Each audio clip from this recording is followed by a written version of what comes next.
J'ai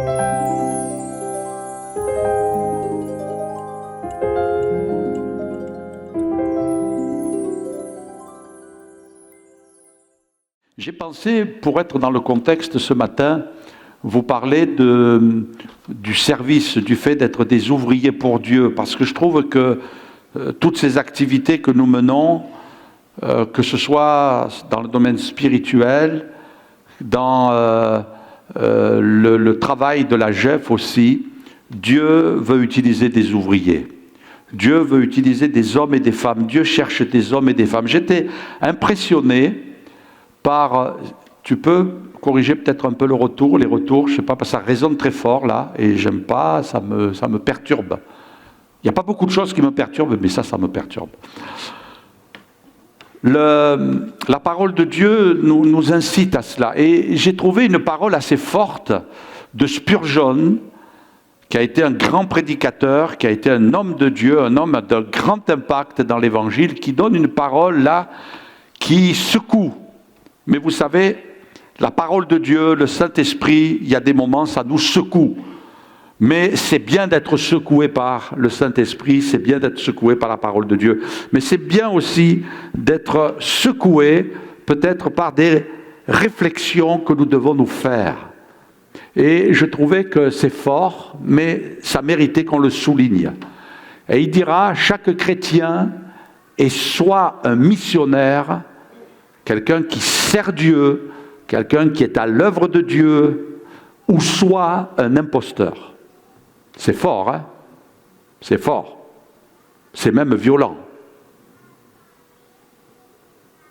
Soit nous sommes des ouvriers, soit nous avons compris, et peut-être que ce matin ça secoue ceux qui vont se faire baptiser, et qui disent « Ouh, je mets les pieds où là ?» Mais tu mets les pieds au bon endroit. Et Dieu nous appelle à être des serviteurs et des servantes, à notre niveau, selon nos possibilités. Il n'y a pas de pression, il n'y a pas de cahier des charges qui fait 3 livres. Non, chacun à notre niveau, selon nos possibilités, selon nos moyens, selon notre disponibilité, selon le temps que nous pouvons réserver à Dieu. C'est vrai on dit souvent, il y a des gens, ils sont à plein temps. Il y en a, eh bien, ils peuvent que donner un petit moment dans la semaine, mais nous sommes tous appelés à être des serviteurs. Nous sommes tous appelés à être des ouvriers. Nous sommes tous appelés à être à la disposition de Dieu. Et quand Dieu nous appelle, on ne dit pas non, on dit me voici, selon ce qui est écrit dans la Bible.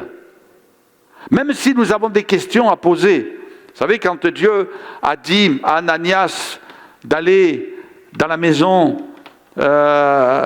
du corroyeur dans laquelle se trouvait Saul de Tarse, qui frisait le criminel tellement il avait commis de dégâts dans l'église, il avait ravagé les églises, il était violent.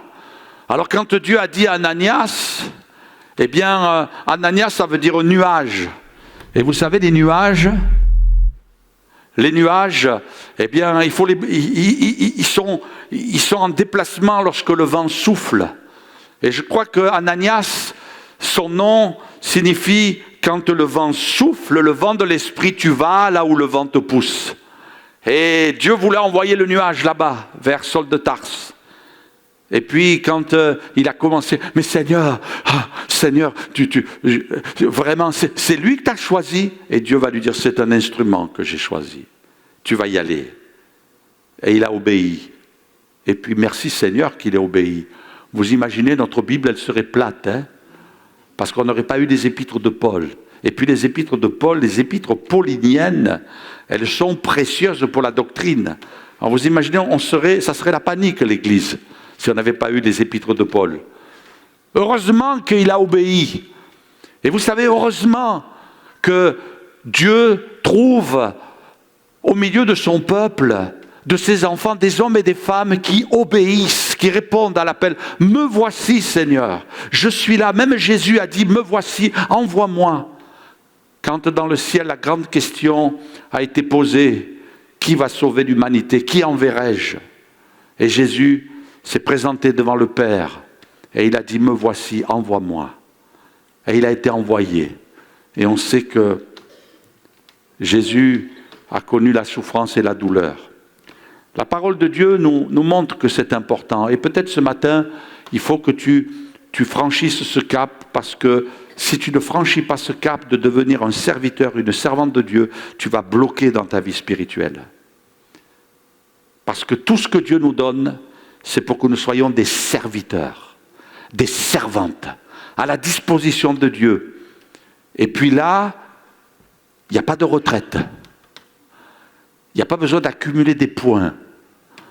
Vous serez jusqu'au bout, jusqu'à la fin. Que Dieu nous trouve fidèles jusqu'au bout. Jésus parcourait toutes les villes. Matthieu chapitre 9, verset 35. Et les villages, enseignant dans les synagogues, prêchant la bonne nouvelle du royaume et guérissant toute maladie et toute infirmité. Voyant la foule, il fut ému de compassion. Vous savez, ému de compassion, c'est traduit par un mot touché dans ses entrailles, ému dans ses tripes.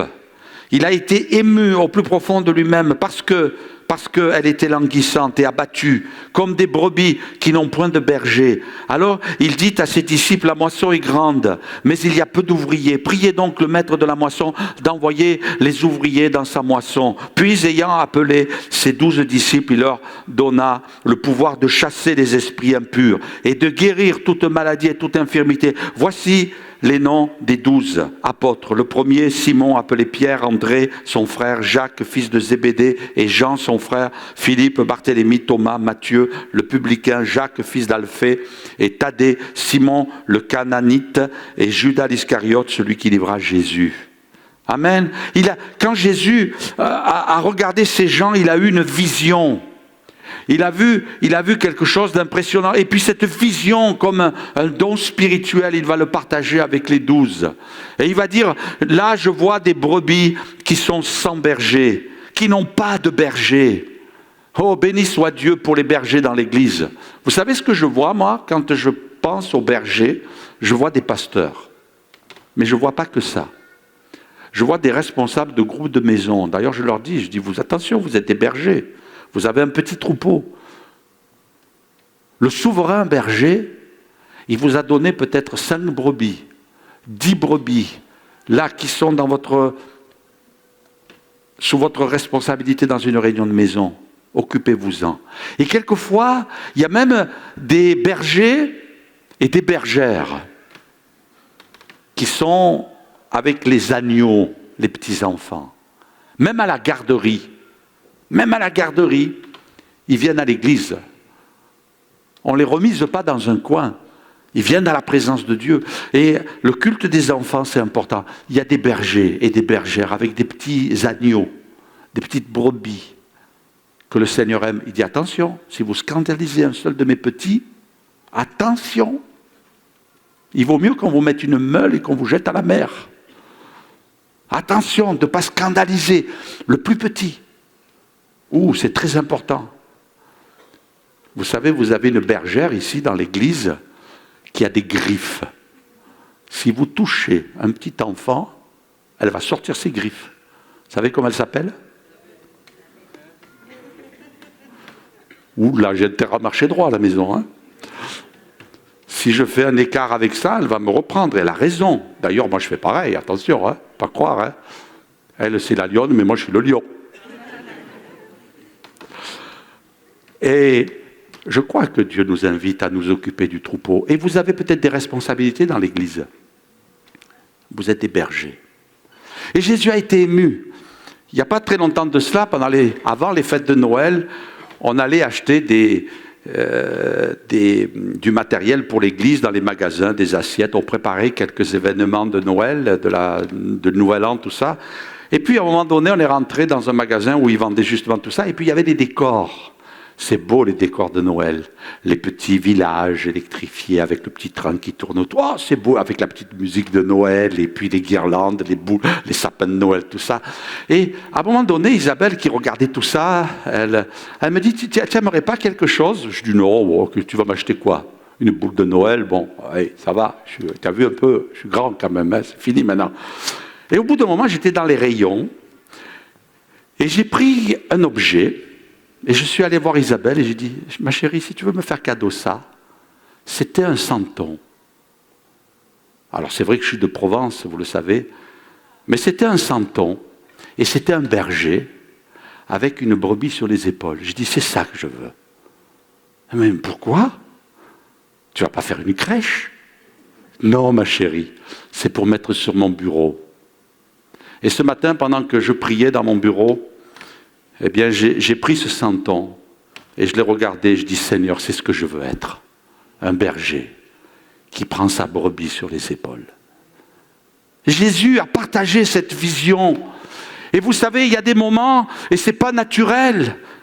Vous savez, je n'ai pas la larme facile, mais il y a des moments dans la présence de Dieu, le Saint-Esprit descend dans ma vie, et là je ressens le fardeau dans le cœur de Dieu. Jésus a voulu partager son cœur avec les disciples qui étaient là. Ah, je suis ému, peut-être qu'il y avait des larmes dans ses yeux, et il y avait de la souffrance sur son visage. Il dit, je suis ému, je suis ému de compassion, peut-être se tenait-il le ventre, je ne sais pas, je suis ému dans mes entrailles, parce que je vois des brebis sans berger. Et il y a des moments dans la prière, le Saint-Esprit nous transporte et nous donne des visions, nous donne de voir le monde en train de se perdre, nous donne de voir des frères et sœurs en train de souffrir.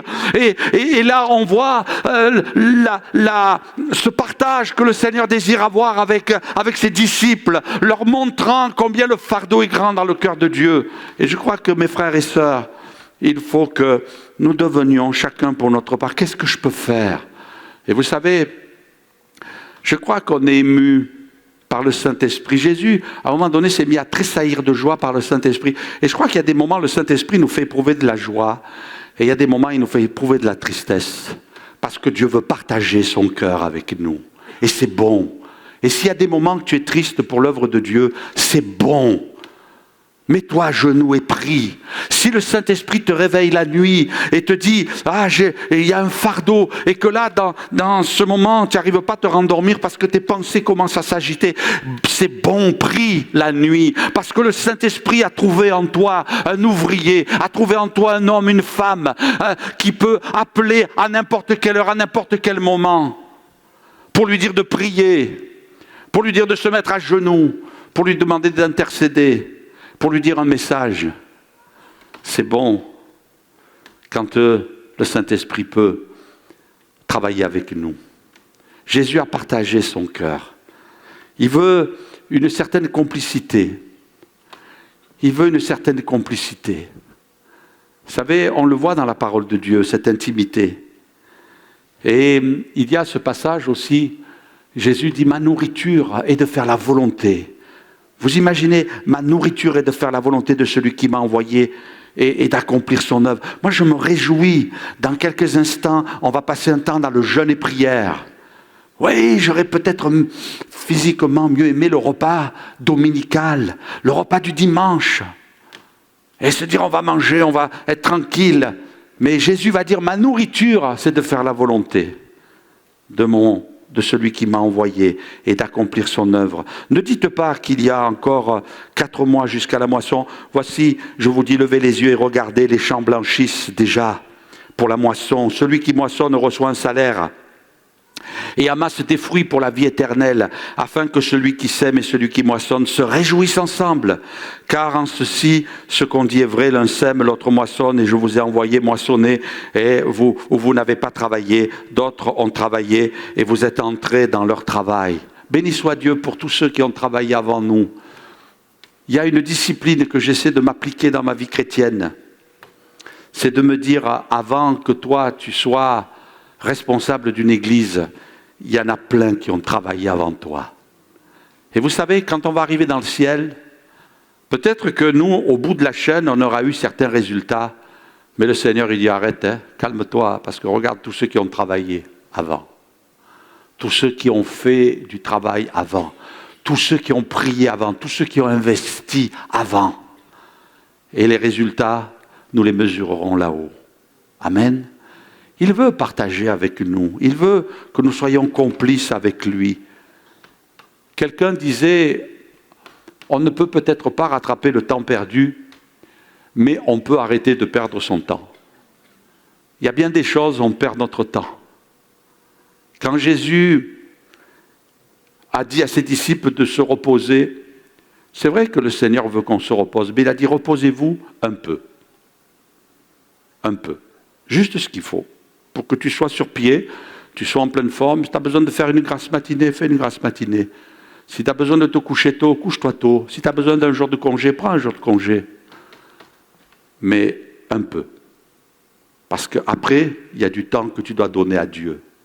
Et Jésus a dit, regardez les champs. Ils sont en train de blanchir. Et vous savez, nous, on habite à quelques kilomètres d'ici. Et puis, il y a beaucoup de champs. Il y a beaucoup de champs. Il y a des champs de blé, il y a des champs de betteraves.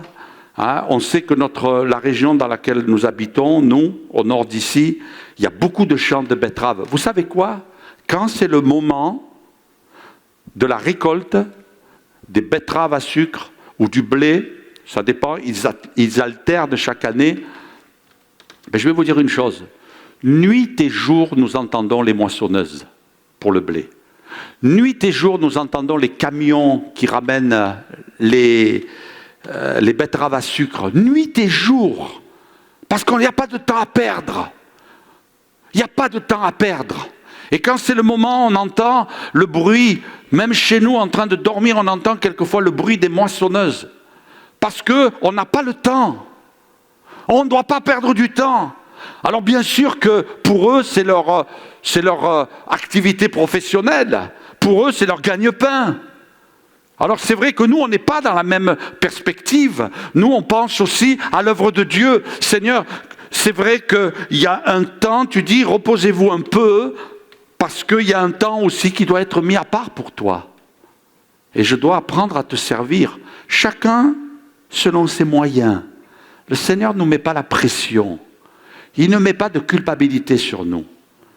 Mais quelque part, il nous appelle à le servir et à être à sa disposition. Jésus va partager ce fardeau. Il va partager cette intimité. Et puis, le Seigneur va dire priez. Parce que le service sans la prière, ça n'en rapporte rien du tout. Ça n'apporte rien. Résultat, zéro. Si tu n'as pas ton contact avec Dieu, si tu ne pries pas pour ton service, reste à la maison. Mais si tu sers, mets la prière à l'intérieur. Parce que la prière va t'apprendre une chose, c'est que tu dépends de lui. Jésus l'a dit, sans moi, vous ne pouvez rien faire. Alors vous allez me dire, mais oui, on peut faire des choses, c'est vrai. Mais quel résultat dans l'éternité? Quel résultat dans l'éternité? Et je bénis Dieu. C'est vrai, cette semaine, nous avons eu encore une démonstration de frères et de sœurs qui se sont rendus disponibles, qui ont dit, pasteur, on est là, qui ont dit à Joanne, on est là, qui ont dit pour le rassemblement de jeunesse, on est là. Et puis de voir comment les choses ont été conduites et de voir des frères et sœurs qui étaient là à disposition et de dire, voilà, on va faire en sorte que notre Église soit au service de Dieu et bénisse le Seigneur, glorifie le Seigneur. Et je voudrais vous dire ce matin que l'organisateur est venu me voir hier et lundi, nous étions en pastoral lundi dernier, et nous a remercié publiquement, et je pense que c'est important que vous le sachiez, en disant, voilà, devant tous les pasteurs qui étaient réunis d'Île-de-France, en disant, on remercie l'église d'Osny qui met à disposition les locaux, qui met à disposition le personnel, qui apprête le local pour recevoir ces jeunes, ces 1000 jeunes, on va dire qu'ils étaient 1000, on en attendait 800, ils étaient 1000. Ces 1000 jeunes qui ont pu rentrer, qui étaient debout, je ne sais pas combien de temps, mais visiblement, j'ai eu l'impression que c'était plus de 3 heures de réunion. 3 heures de réunion, il y en a qui étaient debout. Quand je suis arrivé à la fin, pratiquement à la fin, il y en avait qui étaient assis par terre, tellement 3 heures debout, ils étaient là pour écouter la parole de Dieu. On ne peut pas rester insensible quand on voit des jeunes. Dans la région parisienne, il n'y a pas que des voyous. Il y a des jeunes qui aiment la parole de Dieu. Et dans ces jeunes-là, il y a des anciens voyous. Il y a des anciens drogués. Mais Dieu les a sauvés. Et l'Église, elle doit être là, présente, pour dire, qu'est-ce qu'on peut faire? Quand on a appelé les hommes de Dieu, ils ont dit, Seigneur, me voici. Est-ce qu'on peut refuser? C'est dur de dire non. Moi, j'ai du mal à dire non. Mais l'Église, elle doit prier aussi. Les frères et sœurs doivent prier. On a besoin de prier pour notre service. On sait très bien que s'il n'y a pas la prière, eh bien, ça ne peut pas aller. On ne peut pas faire l'économie de la prière. Jésus a dit, la moisson est grande. Il y a peu d'ouvriers. Jésus a dit, priez. Priez. Pour que le maître de la moisson envoie les ouvriers dans sa moisson. Priez. Il faut prier. La prière, c'est tellement important. Quelqu'un disait, et j'aime bien ce passage, on va juste rappeler Jacques, qui dira, la prière agissante, la prière fervente, la prière puissante du juste a une grande efficacité, elle a une grande force, elle a un grand pouvoir. Il y a de la puissance dans la prière. Ne fais pas l'économie de la prière. Prie. Passe du temps dans la prière, tous les jours. Passe du temps. J'ai bien aimé ce que disait frère André, le fondateur de Portes Ouvertes, vous savez, qui allait dans les pays persécutés. Lui, c'est un brigand, lui. Un brigand de l'Évangile. Parce qu'il a enfreint des lois pour apporter l'Évangile dans les pays persécutés. Là où la parole de Dieu était rejetée, là où les chrétiens étaient persécutés, eh bien, il est entré avec son organisation Portes Ouvertes, il est entré dans ces pays pour soutenir, pour apporter l'Évangile, mais aussi pour diffuser la parole de Dieu. Il dira une chose, la prière, ce n'est pas préparer la bataille, la prière, c'est la bataille. Est-ce qu'il y a des guerriers dans cette salle? Est-ce qu'il y a des guerriers pour le Seigneur? Est-ce qu'il y a des hommes et des femmes là qui, jusqu'à la fin, vont combattre? La parole de Dieu me dit qu'à un moment donné, il y avait un tel serviteur de Dieu qui a tellement combattu avec son épée que sa main elle est restée accrochée à son épée. Que le Seigneur nous trouve accrochés dans le combat.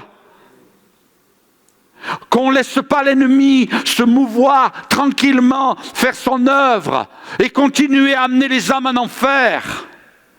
Nous voulons être un obstacle en face de l'ennemi. Tu ne passeras pas. Tu ne passeras pas.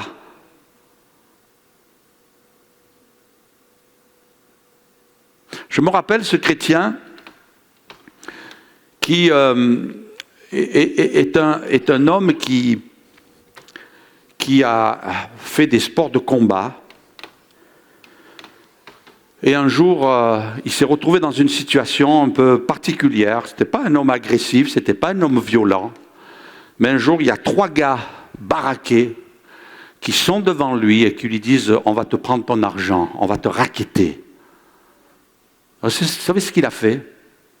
Il a fait quelque chose qui m'a surpris. Il a dit « Écoutez, vous pouvez y aller, vous êtes 3. Mais il faudra me passer dessus. Il faudra me passer dessus. Peut-être même je vais mourir, mais je vais en prendre un des 3. Il va mourir avec moi. » Oh, c'est violent, hein? Oui. Je ne vais pas me laisser faire. Je ne vais pas vous laisser me racketter. Je vais en prendre un des 3. Vous allez peut-être me tuer, mais il y en a un qui va mourir avec moi. Je vais l'amener avec moi dans la mort. Alors même s'ils étaient 3 en disant on va faire la pioche, on va voir ça sera toi qui va mourir. Ben, ils sont partis les uns après les autres. Et quelque part, bien sûr, je n'approuve pas la violence, on est d'accord. Mais peut-être que Dieu désire trouver ce désir de combattre dans le domaine spirituel. Et de dire, Seigneur, je vais combattre. L'ennemi veut me terrasser, l'ennemi veut me faire du mal, l'ennemi veut me faire douter, l'ennemi veut me persécuter, l'ennemi veut me mettre des bâtons dans les roues, mais je ne vais pas lâcher. Je ne vais pas lâcher, peut-être il veut m'attrister, peut-être il veut essayer de me mettre à terre. J'ai une fois dans ma vie entendu le diable me dire dans mes oreilles, je n'ai pas entendu audible, mais j'ai entendu dans mon esprit, que le diable me disait, je vais te tuer. Une fois, je suis encore là. Parce que notre Dieu combat à nos côtés. Parce que celui qui est avec nous, il est plus fort que celui qui est contre nous. Parce que celui qui est en moi, il est puissant Moi, je peux rien, mais celui qui est en moi, attention, il est dangereux.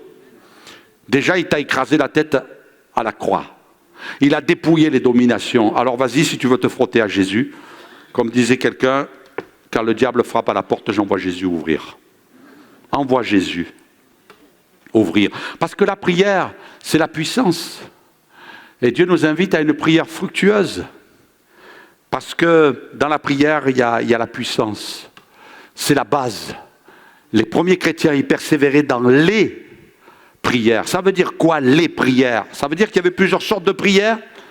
Non, parce qu'il y avait plusieurs sortes de réunions de prières. Les prières, il y avait la prière, il y avait l'intercession, il y avait le combat spirituel, il y avait le jeûne et prière, il y avait peut-être des veillées de prière. Le Saint-Esprit est descendu le jour de la Pentecôte parce qu'ils étaient tous assemblés dans le même lieu. Parce que le Saint-Esprit descend. Et puis c'est dans le jeûne et prière que le Saint-Esprit a dit « Mettez-moi Paul et Barnabas à part ». Dans la vie que Dieu nous a donnée, nous devons jouer notre partie. Et vous allez comprendre pourquoi je fais allusion au sport. Nous devons jouer notre partie. Nous n'avons qu'une partie à jouer. On n'en aura pas d'autre. On n'aura pas d'autre vie. On n'en a qu'une. Et vous le savez, mes frères et sœurs, hein, on ne croit pas à la réincarnation. Hein. Alors tu t'imagines? Moi je bénis Dieu. Hein. Merci Seigneur que ça n'existe pas la réincarnation. Parce que si je me réincarne en moustique, je risque de mal finir. Hein? Non, non, non, Seigneur, on a une vie. Après la mort vient le jugement, dit la Bible. Et pour tous, même le peuple de Dieu, on ne sera pas condamné, mais on rendra compte à Dieu.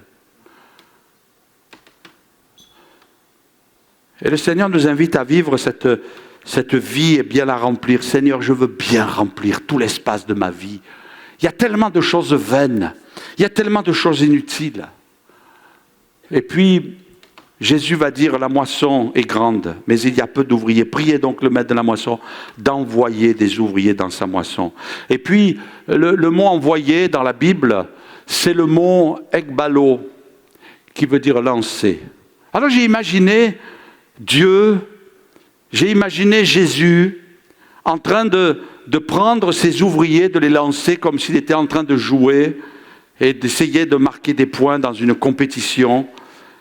Et finalement, ça m'a amené quelque chose d'assez concret. C'est lui qui lance. C'est lui le joueur. Moi, je suis, si je veux essayer d'imager de cette manière-là, je suis un petit peu comme la balle dans la main de celui qui est en train de jouer.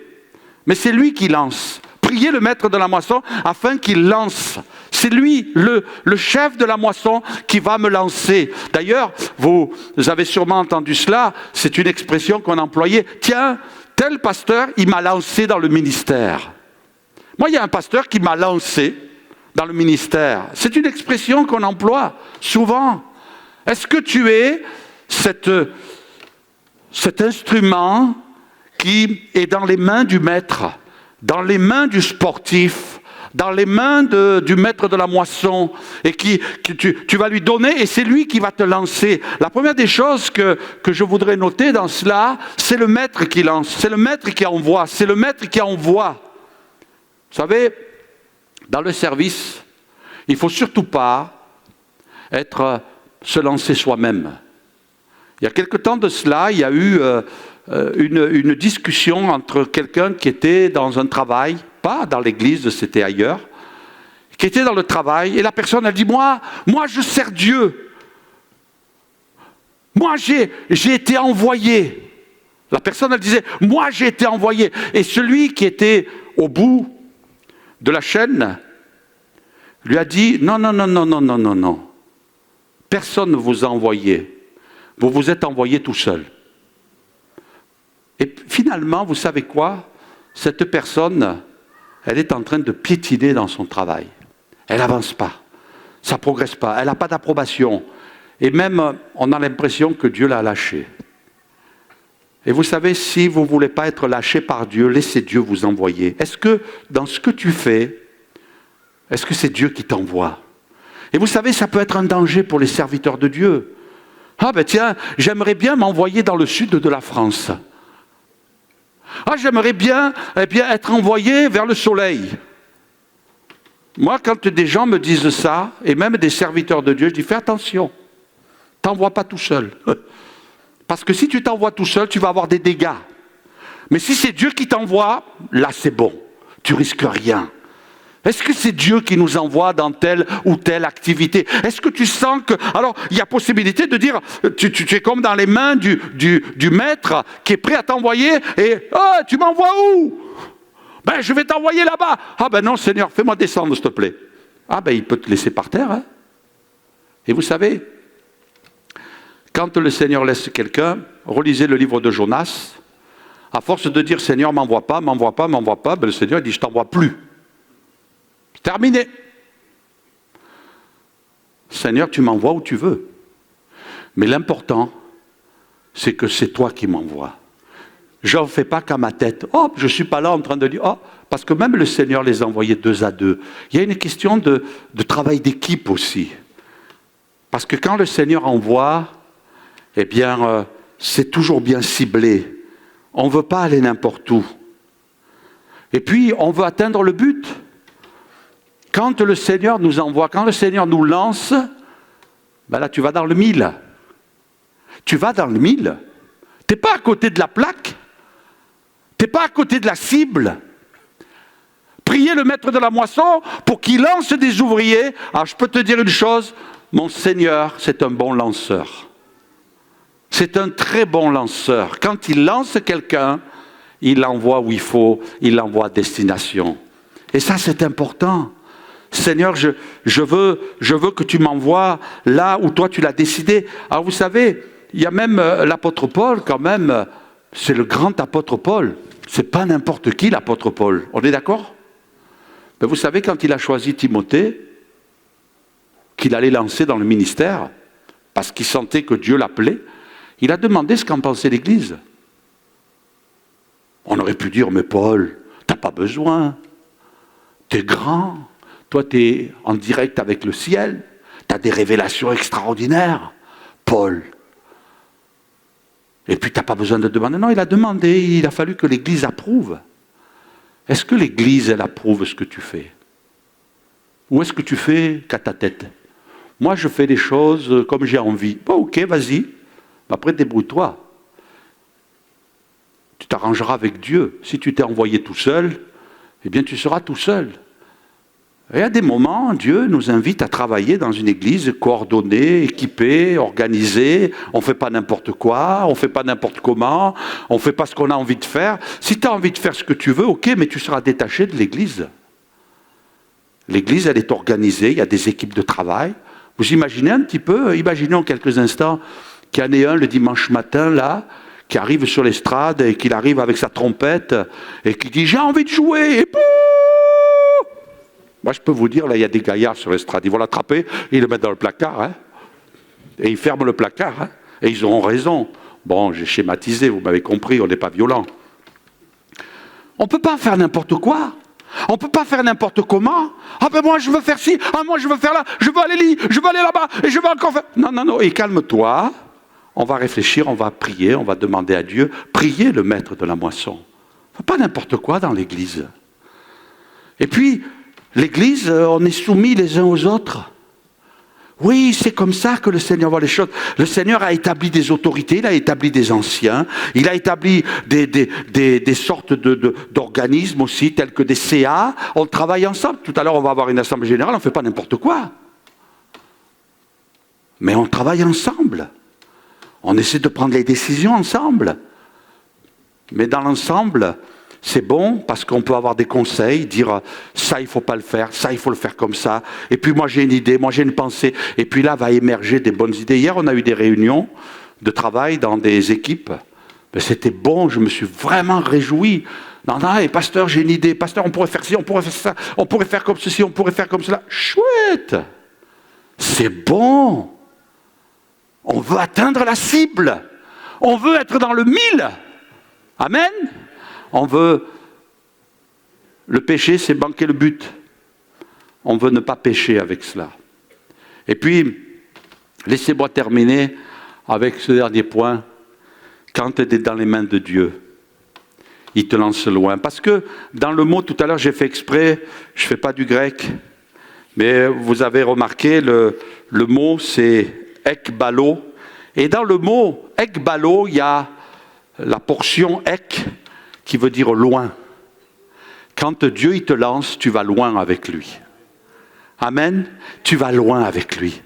Je me rappelle cette dame un jour qui a dit au sujet de quelqu'un, et je me rappellerai toujours, elle a dit, alors qu'il était tout jeune dans la foi, il était tout jeune dans le service, elle l'a écouté prêcher. Elle était dans l'auditoire et cette dame l'a pointé du doigt. Et elle a dit, lui, il va aller loin. Pourtant, il démarrait. Mais elle a ressenti dans son cœur, je pense que c'est une prophétie. C'est une prophétie qu'elle a prononcée de la part de Dieu, mais elle a dit, lui, il va aller loin. Et puis je connais le parcours de cette personne. Alors c'est sûr qu'on peut discuter sur le fait d'aller loin ou de ne pas être très loin, mais quelque part, son ministère a été un succès. Et je crois que quand tu es dans les mains de Dieu, il te lance loin. Tu ne vas pas tomber à ses pieds. Bon, déjà, être au pied de Jésus, c'est pas mal, hein? Mais quand il va te lancer, il ne va pas te lancer à quelques petits mètres. Imaginez ce lanceur. Moi, j'imagine un petit peu ses pensées en train de se dire là, oh, il faut que je dépasse. Il faut que je dépasse toutes les limites. Que j'aille le plus loin possible. Lancer du poids. Et je vais lancer très loin. Mais si tu es dans les mains de Dieu, et si tu es cet instrument entre ses mains, si c'est le Seigneur qui t'envoie, si c'est le Seigneur qui te lance, il va t'entraîner loin avec lui. Parce que tu vas grandir, parce que tu vas progresser, parce que tu es entre ses mains. Reste dans les mains de Jésus. Jésus est celui qui va t'amener encore plus loin. Quand Moïse voulait aller plus loin avec Dieu, quand Moïse a dit « Seigneur, fais-moi voir ta gloire. Seigneur, je veux plus de toi. » Pourtant, on sait que Moïse avait vu de grandes choses en Égypte. Il avait vu le bras de Dieu, la main de Dieu. Le peuple d'Israël est sorti à main forte et à bras étendus. Dieu a fait plier l'homme le plus puissant de la terre à cette époque, Pharaon, toute son armée, avec tout ce qu'ils avaient, les chars, tout a plié. Dieu a libéré un peuple qui n'était même pas habitué à combattre, un peuple qui était un peuple d'esclaves, un peuple de soumis. Dieu les a libérés parce qu'il est puissant. Et à un moment donné de sa vie, alors que Moïse a vu la puissance de Dieu, il a dit « Seigneur, fais-moi voir ta gloire ». Il voulait plus. Il voulait que Dieu l'amène plus loin. Et Dieu lui a dit, je vais te cacher dans le creux du rocher. Waouh! Seigneur, que je sois caché. Peut-être aux yeux des hommes, peut-être même à mes propres yeux, pour pas qu'il y ait de l'orgueil. Mais Seigneur, je veux une chose, c'est que dans tes mains, envoie-moi loin. Parce qu'avec toi, c'est tellement bon. Et juste vous laisser cette parole d'encouragement. Quelqu'un disait, quand l'homme t'élève, c'est à la hauteur de ses bras. Mais quand c'est Dieu qui t'élève, c'est à l'infini. Amen. Cherche pas la gloire des hommes. Cherche pas à être applaudi. Cherche pas à être vu. Vous savez, c'est la nature humaine. Des fois, on a envie d'être valorisé, on a envie d'être vu, on a envie d'être beau, on a envie d'être grand. Des fois, on a envie d'être puissant, on a envie de faire des miracles, on a envie que les gens nous téléphonent en disant « Ouais, tu vas prier pour moi parce que je sais que toi, tu as une prière puissante. » Il faut arrêter tout ça. Parce que dès que le mot est prononcé, Dieu dit « C'est même pas la peine de prier parce que déjà, tu es dans l'orgueil. » Et Dieu résiste aux orgueilleux. Alors, il faut tasser tout ça. Et dire, Seigneur, c'est pas à moi à m'élever, mais c'est à toi. Vous savez, j'ai suivi une formation pour être pasteur. Et un des pasteurs qui m'a formé, il m'a dit, Alain, il y a une chose que je voudrais te dire. Ne t'élève pas. Et ne cherche pas à t'élever. C'est à Dieu à t'élever. Et si Dieu a décidé de me rabaisser, il me rabaissera. Si Dieu a décidé de m'élever, il m'élèvera. Et il faut fonctionner comme ça. Ce que tu fais, fais-le de tout ton cœur. Et fais-le comme quelqu'un qui est prêt à servir sans condition. Seigneur, je signe le chèque, mais tu mets la somme que tu veux. Je te fais confiance. Je me rappelle aussi de quelqu'un un jour qui a reçu un appel de Dieu. Et il l'a fait savoir qu'il avait reçu. Et il a reçu un vrai appel. Et un jour, il y a un don spirituel dans son église. Et ce don spirituel a dit, inspiré de Dieu, parce que c'est bon les dons spirituels, surtout quand ils sont inspirés de Dieu. La personne a dit, Dieu t'appelle au ministère. Alors, il a senti à ce moment-là, alors qu'il était dans l'auditoire, que Dieu était en train de lui parler. Il a senti comme une flèche qui était en train de pénétrer dans son cœur. Et ce don spirituel disait, Dieu t'appelle à le servir. Mais sache une chose, c'est que le ministère que Dieu va te donner, et il était là, les oreilles ouvertes, les yeux ouverts, en disant je capte tout, je reçois tout, j'apprends par cœur ce que j'entends. Le ministère que tu vas recevoir, le ministère que Dieu va te donner, est un ministère caché. Alors là, il a fermé les yeux, il a baissé la tête, et il a dit oui Seigneur, j'accepte. Tu auras peut-être un ministère caché, qu'on ne verra jamais. Ça ne veut pas dire que tu fais n'importe quoi en dehors de... Non, caché dans le sens où peut-être ce n'est pas très valorisant ce que tu fais. Mais dans le ciel, Dieu dira, je t'ai donné un véritable ministère. Et tu l'as fait fidèlement. Amen. Mes frères et sœurs, que nous nous levions pour le Seigneur. Et que nous lui disions, Seigneur, c'est toi le maître de la moisson. Est-ce que tu es prêt à faire cette prière? Seigneur, c'est toi le maître de la moisson. C'est toi qui vas me lancer. Tu me lances où tu veux. Moi, je veux aller là-bas. Toi, tu veux que j'aille là-bas. Seigneur, je ne vais pas là-bas. Je vais là-bas. Tu veux me lancer là. Tu veux me lancer là. Tu veux, Seigneur, c'est toi. Je suis entre tes mains. Fais de ma vie ce que tu veux. Et puis, il y a certains, ils ont été fidèles dans les petites choses. Dieu t'a envoyé dans des petites choses. Et il a commencé par te confier des petites choses. Et puis, tu les as faites de tout ton cœur. Et puis, Dieu dit, il a été fidèle dans les petites choses. Je vais lui en confier de plus grandes. Parce que d'abord, il fallait qu'il passe par les petites. Est-ce que tu es prêt à passer par les petites? Est-ce que tu es prêt? Seigneur, tu fais ce que tu veux de ma vie. Le principal, c'est que je sois dans tes mains et que tu me lances où tu veux, dans la moisson. Parce que c'est urgent maintenant. C'est urgent maintenant. Vous savez, en ce moment, on est bassiné par les retraites. Et on ne peut pas s'empêcher de penser à la retraite. Et des fois, je me dis, mais qu'est-ce que tu vas faire à la retraite? Je ne sais pas. Moi, je ne vois pas ma retraite. Je ne la vois pas. Peut-être que le Seigneur m'aura repris avant. Peut-être que le Seigneur va se servir de moi jusqu'à la fin. Je ne sais pas. Mais Seigneur, fais de ma vie ce que tu veux. Jusqu'au bout. Amen, on va prier ensemble.